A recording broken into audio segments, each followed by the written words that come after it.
श्री रघुनाथानिपतं तं संजीवं साद्वैतं सावधूतं परिजनसहितं श्री कृष्ण चैतन्य देवं श्री राधा कृष्ण पादान् सहगणा ललिता विशाखान्वितांच अज्ञानतिमिरन्धस्य ज्ञानाञ्जनशलाकया चक्षुरुन्मिलितं येन तस्मै श्रीगुरवे नमः। हे कृष्ण करुणा सिन्धो दीनबन्धो जगत्पते गोपेश गोपिकान्त राधाकान्त नमोस्तुते। तप्त कंचन गौरांगी राधे वृंदावनेश्वरी वृषभानुसुते देवी प्रणमामि हरि प्रिये। नमो महावदन्नाय कृष्ण प्रेम पदायते कृष्णाय कृष्ण चैतन्य नामने गौरतिसे नमः। वृंदाय तुलसी देवाय प्रियाय केशवस्य च कृष्ण भक्ति प्रदे देवी सत्यावते नमो नमः।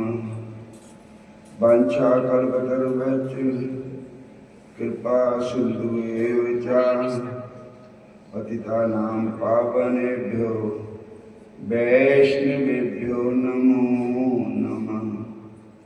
श्री कृष्ण चैतन्य प्रभु नित्यानंद श्री अद्वैत गदाधर श्रीवासादि गौर भक्तवृंद। हरे कृष्ण कृष्ण कृष्ण हरे हरे हरे राम राम राम हरे हरे। हरे कृष्ण कृष्ण कृष्ण हरे हरे हरे राम राम राम हरे हरे। बोलो राधा कृष्ण भगवान श्याम सुंदर भगवान की जय। हरे कृष्ण इद उकड़ी बारे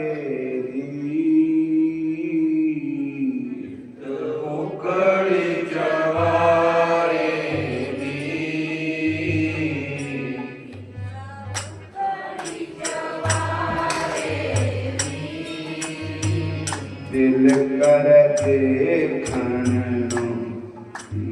कृष्ण प्यारे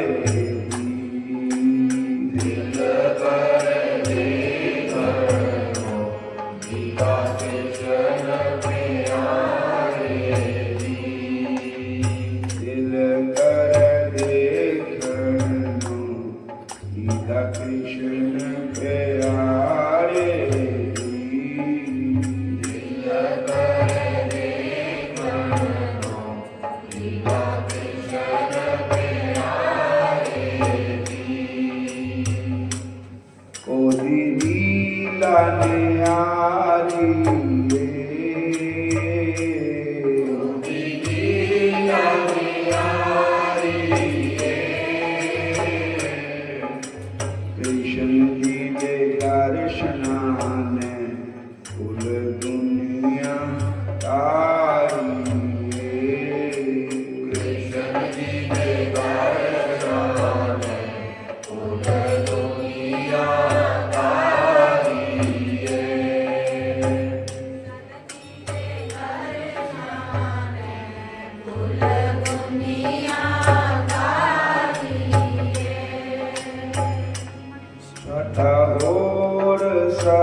हाड़ी विच चांदी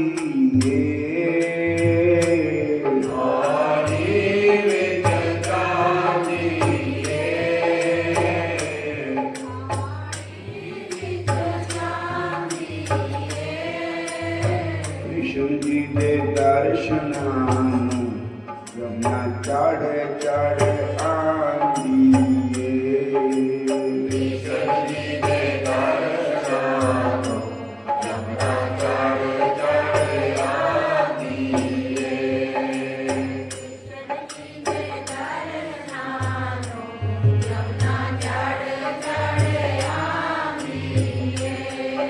यमुना सूरज दी पुत्री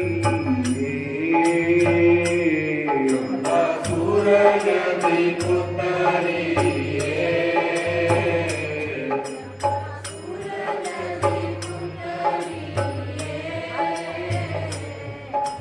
जदों कृष्ण चरण लाए यमुना थल्ले नूं उतरी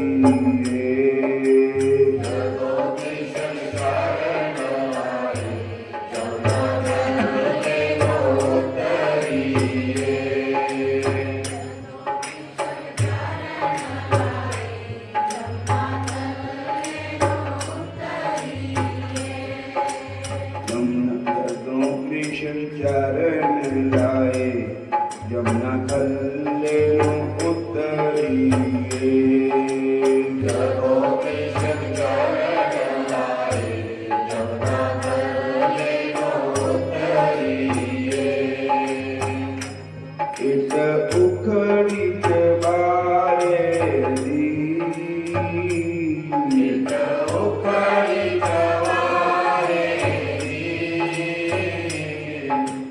दिल कर देखण नूं लीला कृष्ण प्यारे दी दिल कर देखण नूं लीला कृष्ण प्यारे दी दिल कर देखण नूं लीला कृष्ण प्यारे दी दिल कर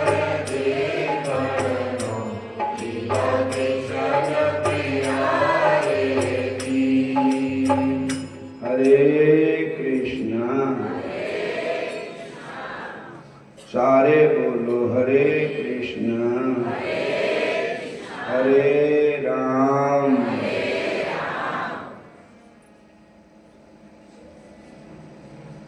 कंस ने कल कथा विच जग विध्वंस करवाता और जेड़े जग करने वाले थे ऋषि मुनि उन्होंने आके राजा उग्रसेन पास दुहाई है ऐसा कहा और कहा कि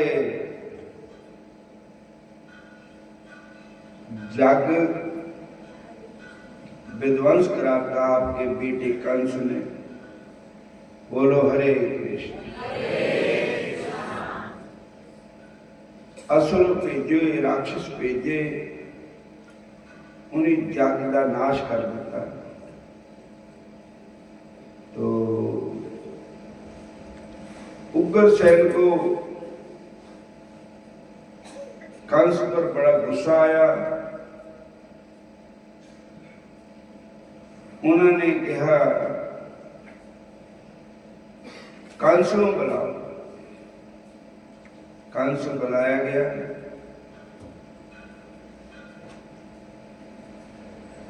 कहने लगे आपने एक बंद क्यों कराया?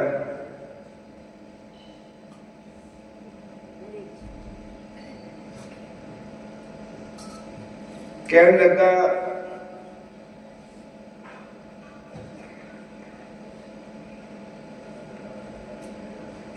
किसके हुक्म नाल जग शुरू होया था? कहते राजा उग्रसेन के हुक्म से जग शुरू होया। बोलो हरे कृष्ण। अब पिता के कहने से जग शुरू हुआ, अब बेटे के कहने से जग बंद करो। बोलो जय श्री कृष्ण।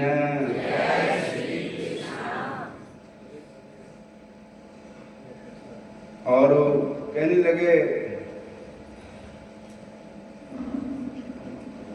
मैं अपने इस राज्य में कोई जाग दान पाठ पूजा कुछ नहीं होने देंगे।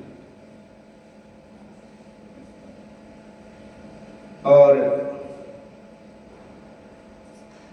फिर राजा कौन है? उग्रसेन ने कहा राजा तो मैं हूं। बोलो हरे कृष्ण। कहने लगे अब पहले राजा तुम थे, अब राजा मैं हूं, कंस ने कहा। और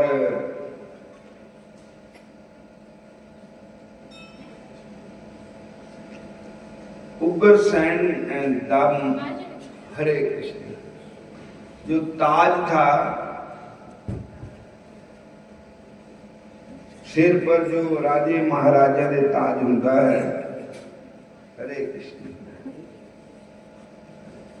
और वो मल्लो मली जबरदस्त उतार के अपने सिर पर ला दिया आप ही, और कहा इस बुढ़े को जेल अंदर कर दिया।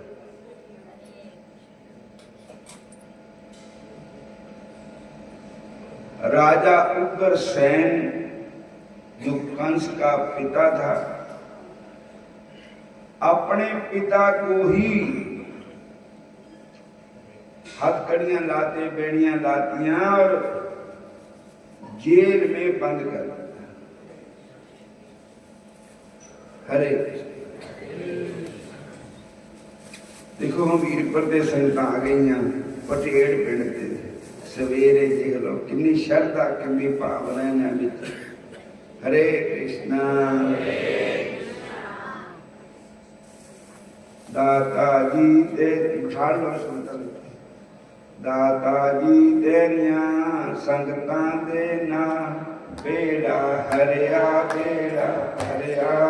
दाता जी तेरिया संगतां दे ना बेड़ा हरिया, बेड़ा हरिया। दाता जी तेरिया संगतां दे ना बेड़ा हरिया, बेड़ा हरिया। सतगुरु जी तेरिया संगतां दे ना बेड़ा हरिया, बेड़ा हरिया। सतगुरु जी तेरिया संगतां दे ना बेड़ा हरिया, बेड़ा हरिया।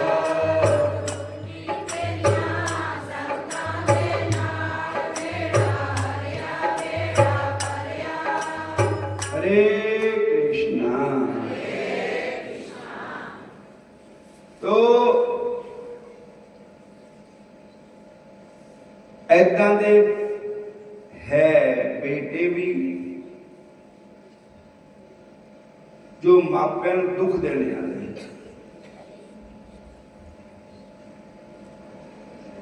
हरे कृष्ण। और कंस ने अपने बाप को ही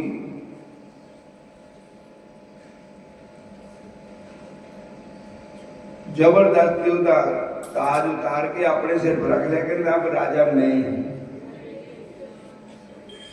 इस बूढ़े को अंदर कर दो।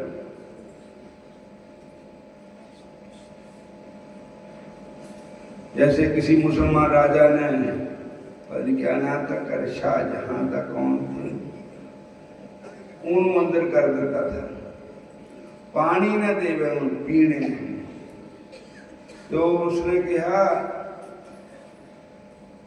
ये मुसलमाना नालों तां हिंदू 100 दर्जे चंगे, जींदियां दी भी सेवा करते, मरियां नूं भी पानी दिंदे। बोलो हरे कृष्ण। ये मेरा ही मुंडा मैनू ही अंदर कर रहा, कर दिता, और पानी भी नहीं मिल दे रहा। बोलो हरे कृष्ण। तो ही कंस ने ऐसा किया कि अपने प्यो को अंदर कर दिता और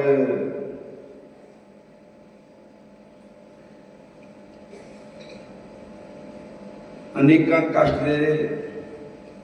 उन्हें अपने जाने बड़ी खूबी की थी कंस ने, और धार्म कर्म बंद, हवन जग बंद,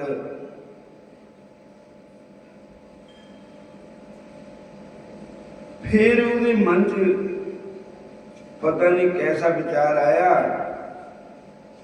कहने लगा कोई खरा काम भी कर लूंगा। तो उग्रसेन का एक भाई था जिसका नाम था देवक।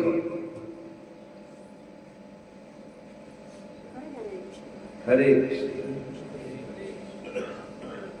देवक जो था उसकी पुत्री थी देवकी। कंस दी मतलब सके चाचे दी लड़की थी देवकी, चचेरी भैन थी। बोलो हरे कृष्ण।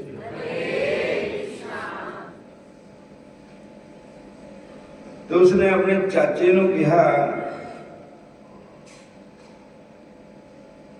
कि देवकी का ब्याह मैं करूंगा।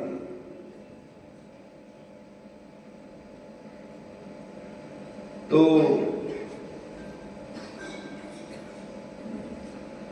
एक सुंदर बालक जिसका नाम वासुदेव था, राजा शूरसेन उसके पिता थे। बोलो हरे कृष्ण।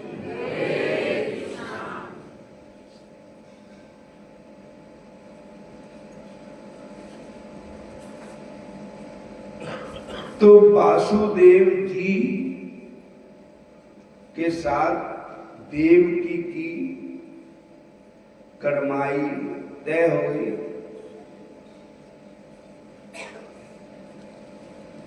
समा आया, ब्याह रखा। तो शूरसेन अपने बेटे वासुदेव को ब्याहन आया। बोलो हरे कृष्ण।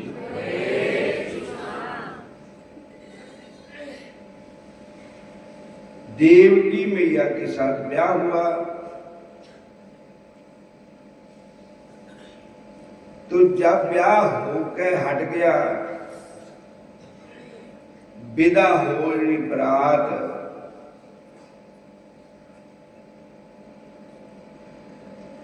तो कंस अपनी चचेरी बहन रथ पर बिठाल के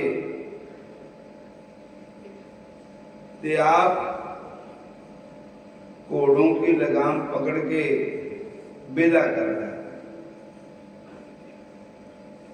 बहुत दाज दहेज भी दिया। जिस समय बारात जा रही थी वापस, उस वेले आकाशवाणी हुई, अरे ओ पापी कंस, जिस बहन की बरात को तू विदा कर रहा है, उसी देव की बहन का 8वां बच्चा,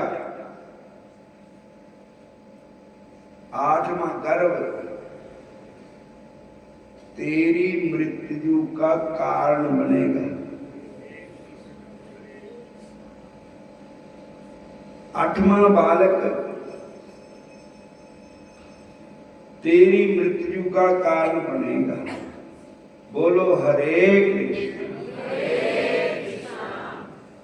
फिर बोलो हरे कृष्णा। 8वां बालक तेरा काल होगा, काल। एक बार नहीं, आकाशवाणी हुई 3 बार। बोलो हरे कृष्ण, फिर बोलो हरे कृष्ण।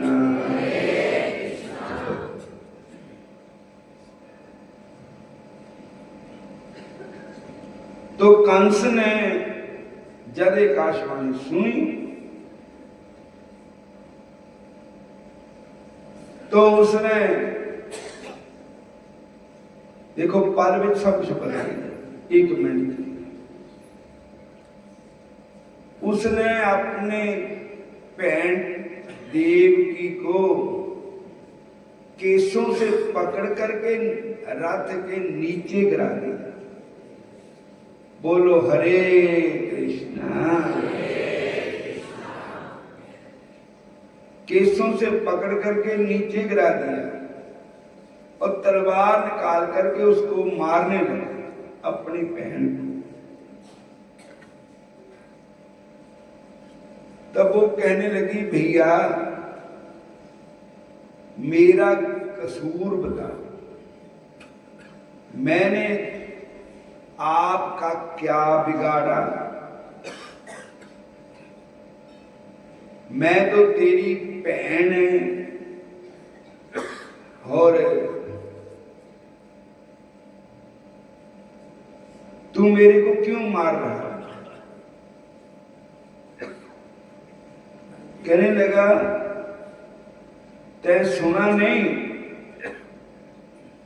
देवताओं ने आकाशवाणी की है, हरे कृष्ण, ये 8वां बालक तेरी मृत्यु का कारण बनेगा और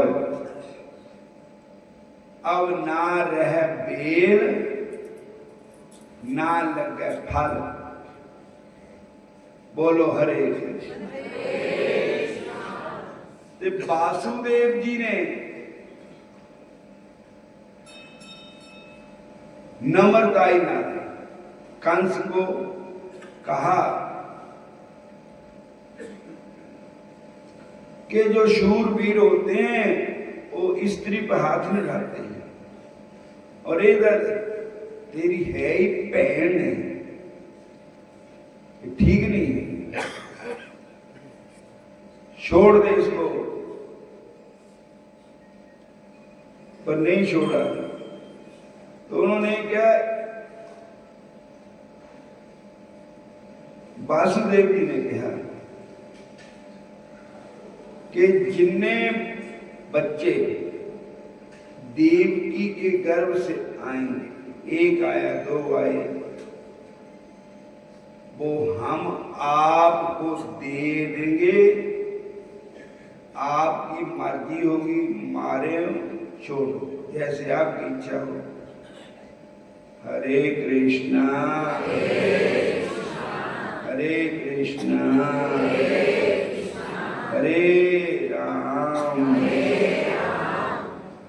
तो कंस ने कहा, एक मेरी शर्त है, जब तक 8 बच्चे पूरे नहीं हुए तब तक आपको मेरी बंदी खाने में, जेल में रहना पड़ेगा।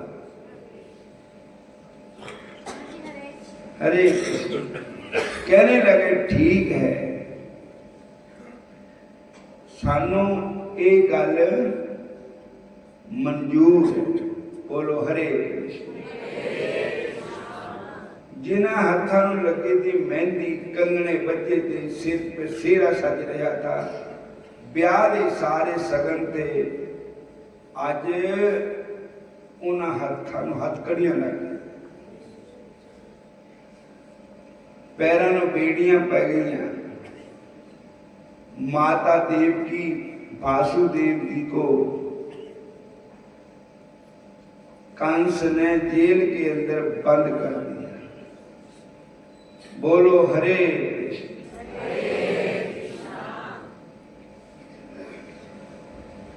नर सोचते कुछ और की और भई, चितबत रे उठ गौर, नानक फांसी गल पड़ घड़ी। आदमी कुछ होर सोचदा पर हो जाता कुछ होर, नर सोचत कुछ और पर औरे की औरे भी होर दी होर हो गई। आदमी कहता मैं दखन नूं जाना, नेने वाला कहता मैं तेन पश्चिम नूं ले जाना। सारे बोलो हरे कृष्णा हरे कृष्णा। तू पापी बलवान अंत तेरा किसे न पाया है। तू पापी बलवान अंत तेरा किसे न पाया है। तू पापी बलवान अंत तेरा किसे न पाया है। तू पापी बलवान किसे न पाया है। क्यों करता मूर्ख चतुराई, क्यों करता मूर्ख चतुराई। जो चाहे सो करे करम, जो चाहे सो करे करम। कर्म रेख हरिचंद पर आ गई, कर्म रेख हरिचंद पर आ गई। वो भी कर्म ने किए बरन, वो भी कर्म ने किए बरन। उल कटम्ब सब कांशी में बेचा, उल कटम्ब सब कांशी में बेचा। लगा नीच कर पानी भरन, लगा नीच कर पानी भरन। तू पापी बलवान अंत तेरा किसे न पाया है। तू पापी बलवान अंत तेरा किसे न पाया है। कर्म रेख रामचंद्र पर आ गई, कर्म रेख रामचंद्र पर आ गई। वो भी कर्म ने किए बरन, वो भी कर्म ने किए बरन।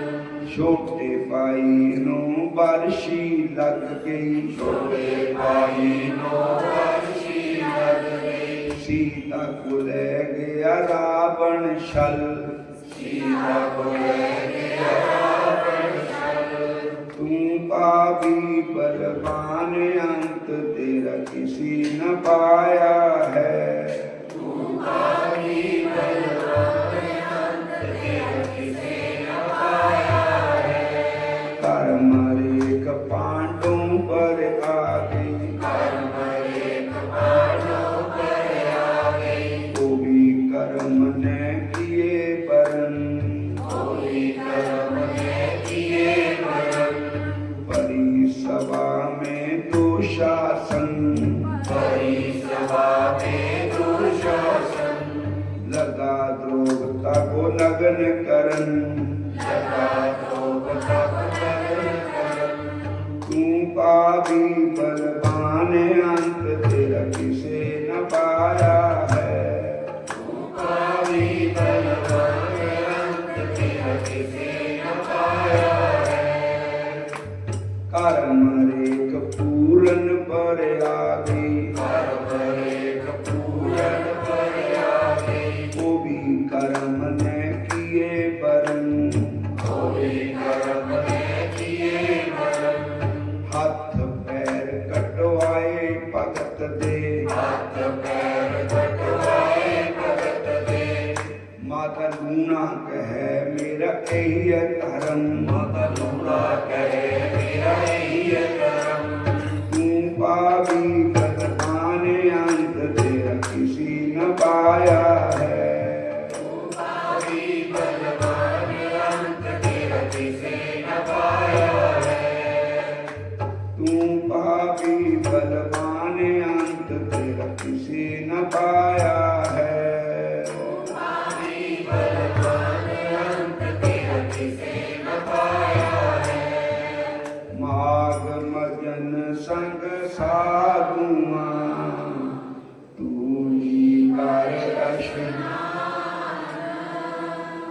हर का नाम ते आए सुन सबनानु कर दान जन्म कर्म मल उतरे मन से जाए बमान काम क्रोध न मोहिए बिन से लोभ सुमान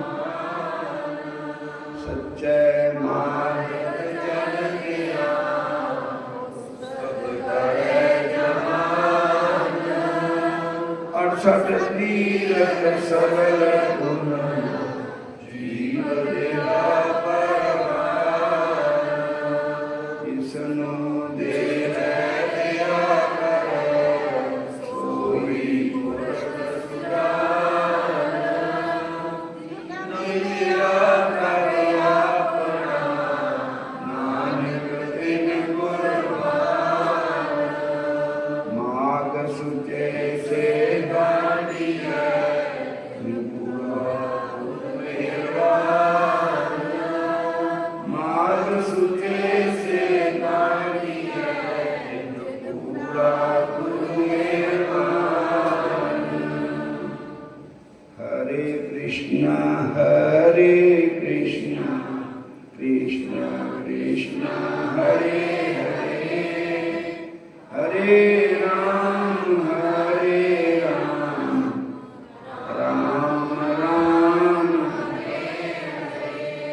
इतनी कथा सुनाने के पश्चात महर्षि वशिष्ठ ने राजा से आगे कहा, हे राजन, जब महर्षि भृगु पर्वत पर स्थित होकर अपने शिष्यों सहित निवास करने लगे तो एक दिन पर्वत के एक क्षेत्र से निकलकर एक विद्याधर दंपति भृगु जी के समीप आए। विद्याधर देवता में की जात है, गोत्र है देवता विद्याधर। बोलो हरे कृष्ण। ब्राह्मण का भी गोत्र होता विद्याधर। तो महर्षि ने दोनों ने ऋषि को आदर सहित नमस्कार किया। महर्षि ने आसन देकर उन्हें प्रेम पूर्वक बैठाया। दोनों पति पत्नी का मुख दुखी और व्याकुल क्यों है?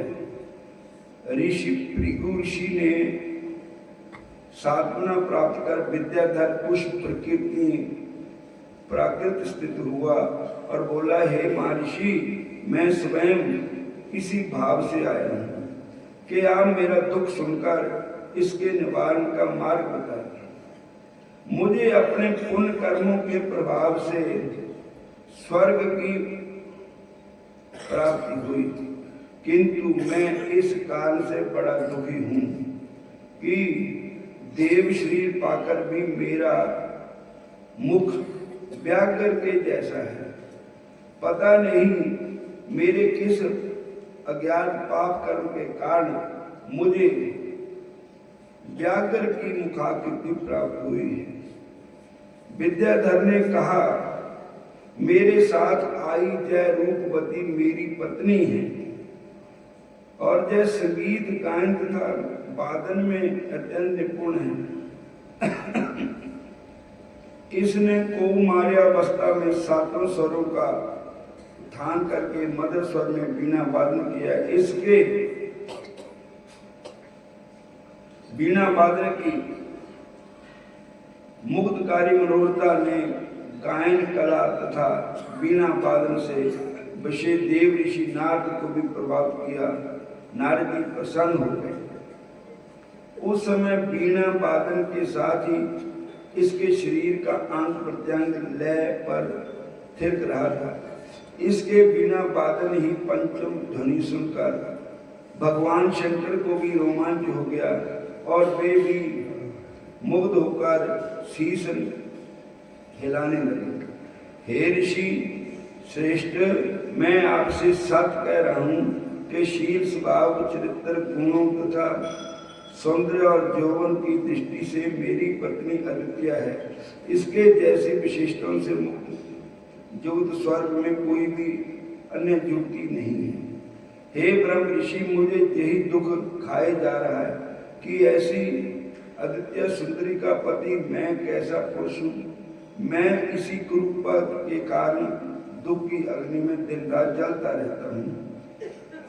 मैं दुखी होकर आत्महत्या तक करने को सोचता हूँ, किंतु तारम पै से रुक जाता हूँ। हे प्रभु, मैं किस पाप के कारण दिव्य शरीरधारी होकर भी क्रूर हूँ? कैसे मेरा दुख दूर होगा? कैसे मुझे अपने पूर्व की सुंदर मुखाकृति प्राप्त होगी? क्या मैं, हरे कृष्ण, क्या मैं सौंदर्य प्राप्त कर अपनी सहधर्मी के साथ शेष जीवन सुख से व्यतीत कर सकूंगा? हे श्रेष्ठ, हे ऋषि श्रेष्ठ, कृपया मेरी इन शर्तों का समाधान करके मेरा दुख दूर करने की कृपा करें। विद्याधर ने कहा। ऐसे आत्मवचन सुनकर त्रिकालदर्शी दिव्य दृष्टिधारी महर्षि भृगु ने विद्याधर को सांत्वना देकर आश्वस्त करते हुए हंसकर कहा, हे श्रेष्ठ ज्ञानी विद्याधर अपने कर्मों के विचित्र फल को पाकर केवल अज्ञानी की ग्रस्त होते हैं। ज्ञानी व्यक्तियों को शोक नहीं करना होता है। अपने शोक और मोह पर तुम ज्ञान द्वारा विजय प्राप्त कर साधना दान करो। अनेकों बार मनुष्य विधि के विधान को महत्व न देकर ऐसे ऐसे कर्म डालता है जो उचित कार्य होकर भी विधि विधान सहित न किए जाने के कारण धर्म दुख का कारण बनते हैं। इस प्रकार सुफल के स्थान पर सुफल प्राप्त होता है। विद्याधर को इस प्रकार समझाने के बाद भृगु जी ने आगे कहा कि हे विद्याधर, सभी पुण्य कर्मों को भी विधि विधान सहित करना चाहिए ताकि उनका शुभ फल प्राप्त हो सके। धार्मिक कर्म में किए भ्रष्टाचार या अन्य किसी प्रकार की अवस्था लाभ को के स्थान पर हानि उत्पन्न हो सकती है। आगे अब मैं तुम्हें बाघ का मुख प्राप्त होने का कारण बताता हूँ। पूर्व जन्म में तुमने माघ मास की काशी का व्रत तो किया, किंतु द्वादशी के वाद्य दिवस को शरीर पर तेल मर्दन कर लिया। आपको ऐसा नहीं करना चाहिए था। ऐसा करने के कारण ही आपको बाघ की जूनी प्राप्त होगी। अतः ज्ञानी और धार्मिक पुरुषों को त्याज्य तिथियों पर तेल मर्दन नहीं करना चाहिए। यदि फूल से तेल लगा भी लिया जाए तो स्नान अवश्य करना चाहिए। जो फूल अज्ञानतावश अपने पूर्व जन्म में की थी,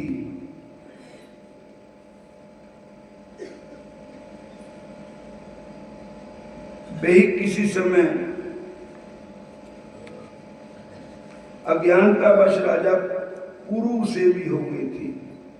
उन्होंने भी द्वादशी आदि पुण्य तिथियों पर तेल लगाने की भूल की थी। तब इस भूल के कारण राजा पुरु का केवल मुखी नहीं वरन संपूर्ण शरीर कुरूप हो गया था। राजा अपने संपूर्ण शरीर को क्रूर देखकर बड़ा दुखी हुआ था। उसके शोक का पारावार नहीं रहा। अपने क्रूर शरीर से दुखी होकर राजा पुरु ने अपने कारबार का तथा राजपाट सबका त्याग कर दिया। राजा पुरु उग्र तपस्या करने की कामना से प्रेरित होकर गिरिराज पर्वत के निकट एक सरोवर पर गया। वहां उसने स्नान कर स्वयं को पवित्र किया और एक कुशासन में विराजमान होकर काकरचित होकर संपूर्ण मन तथा इंद्रियों को वश में करके तपस्या करने में लीन हो गया। निराहार रहकर एकाग्रचित्त होकर कठोर तपस्या करते हुए राजा पुरु को 3 माह का समय व्यतीत हो गया। एक दिन भगवान विष्णु राजा के सामने प्रकट होकर बोले, हे राजन, पिछले 7 जन्मों से तुमने मेरी भक्ति तथा मेरी आराधना की है। मैं तेरे पर अति प्रसन्न हूं, तुम मुझसे मन वांछित वर मांग लो। भगवान विष्णु के ऐसे संपूर्ण वचन राजा ने आंखें खोलकर देखा तो अपने सामने साक्षात विष्णु भगवान का दर्शन किया, भगवान को देखा। भक्ति भाव से गदगद होकर राजा ने विष्णु भगवान को दंडवत प्रणाम कर अनेक प्रकार के से भगवान विष्णु की स्तुतियां करने के लिए के बाद, हे प्रभु, आपके जिस दुर्लभ रूप का दर्शन पाने की लालसा में ज्ञानी, योगी और तपस्वी सहस्र वर्ष तक ध्यान मग्न होकर आराधना करते हैं, ऐसे दुर्लभ रूप का दर्शन मुझे आज प्राप्त हो रहा है। मैं अत्यंत भाग्यशाली हूँ। हे प्रभु, आपके दर्शन से उत्तम गति कोई नहीं है। मैं आपके दर्शन मात्र से ही अपने संपूर्ण मनोरथों को पा गया हूँ। मुझे अब अपनी कुरूपता का भी कोई दुख नहीं है। हे प्रभु, यदि आप मुझ पर प्रसन्न हैं तो मुझे यही वरदान दीजिए कि मेरे हृदय में आपकी अनुपम भक्ति सदैव बनी रहे तथा मैं क्रोध, लोभ, मोह आदि संसार के विकारों से मुक्ति पा लूं। राजा पुरु के ऐसे भक्ति पाप भरे वचन सुनकर विष्णु भगवान बड़े प्रसन्न हुए। उन्होंने एवं अस्तु कहकर राजा के ऊपर अपने शंख का जल छिड़का। शंख का जल शरीर पर पड़ते ही राजा का शरीर स्वर्ण के समान हो गया, कांतिमान हो गया। भगवान विष्णु की कृपा से धन धन्य राजा अपने राज्य को लौट आया। भक्ति पूर्व भगवान विष्णु की आराधना करते हुए निष्कंटक राज्य करने लगा। महर्षि भृगु ने ये कथा सुनाने के बाद कहा, हे विद्याधरो, कर्मों की गति को जानकर आपको दुख नहीं होना चाहिए। यदि तुम अपनी कुरूपता का निवारण चाहते हो तो तत्काल मेरे कहने अनुसार अभी आरंभ होने वाले 7 माघ मास में मणिकूट पर्वत पर स्थित नदी के तट पर जाओ और वहां भगवान विष्णु की आराधना करो। ध्यान लगाकर नदी में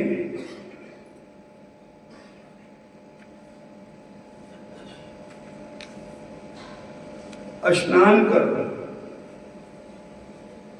इससे तुम्हारे पूर्व जन्म के पाप नष्ट हो जाएंगे। मणिकूट नदी के आसपास सिद्ध संतों का, सिद्ध पुरुषों का, देवताओं का निवास है। तुम भाग्यशाली हो।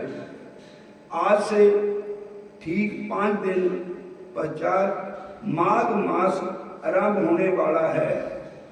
अतएव श्रद्धा और भक्ति से युक्त होकर तुम माघ मास का स्नान करो। माघ स्नान की विधि इस प्रकार है।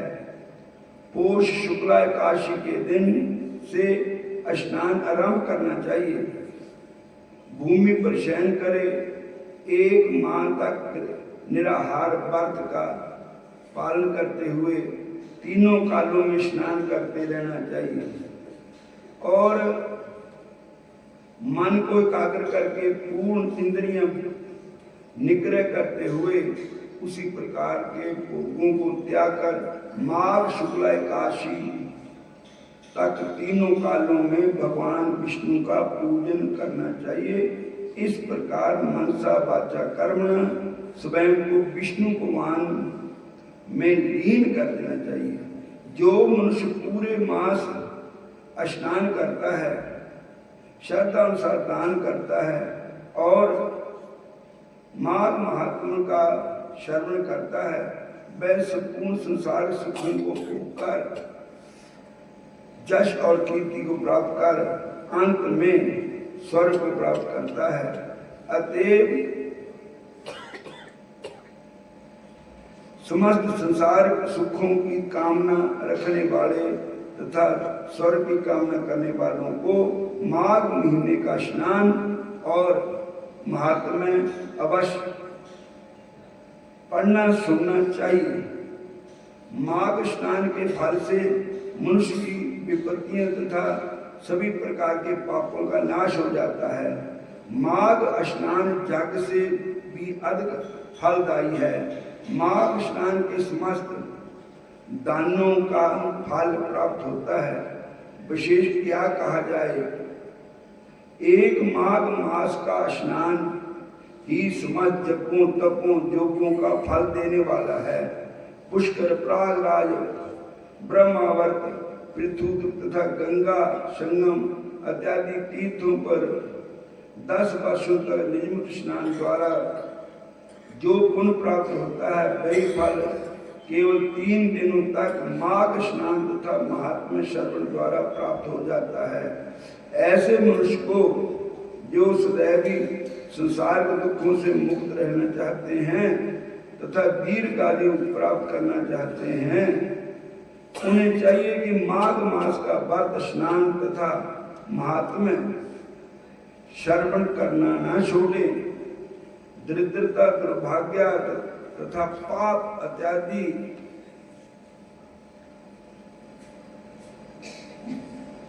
पाप माघ मास का अंत व्रत स्नान तथा महात्म्य श्रवण कभी न छोड़े।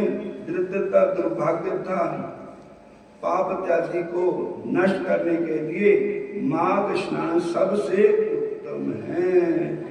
बोलो हरे कृष्णा। हुण एक गल सुन लो सारे, भी तुहाडे वास्ते चाह बड़ी गर्म गर्म बनाई है ते नाले पकौड़े भी बनाए गए हैं। इन्ना खर्चा किया वा, ऐदा ना जाओ पकौड़े चाह पी के जाना सब ने और पंगता ला लो उठे हुणे 1 मिनट में ही बदल देने। हरे कृष्णा हरे कृष्णा। चीनी नहीं खाने का रनो ले लो। हरे हरे। महाराज जी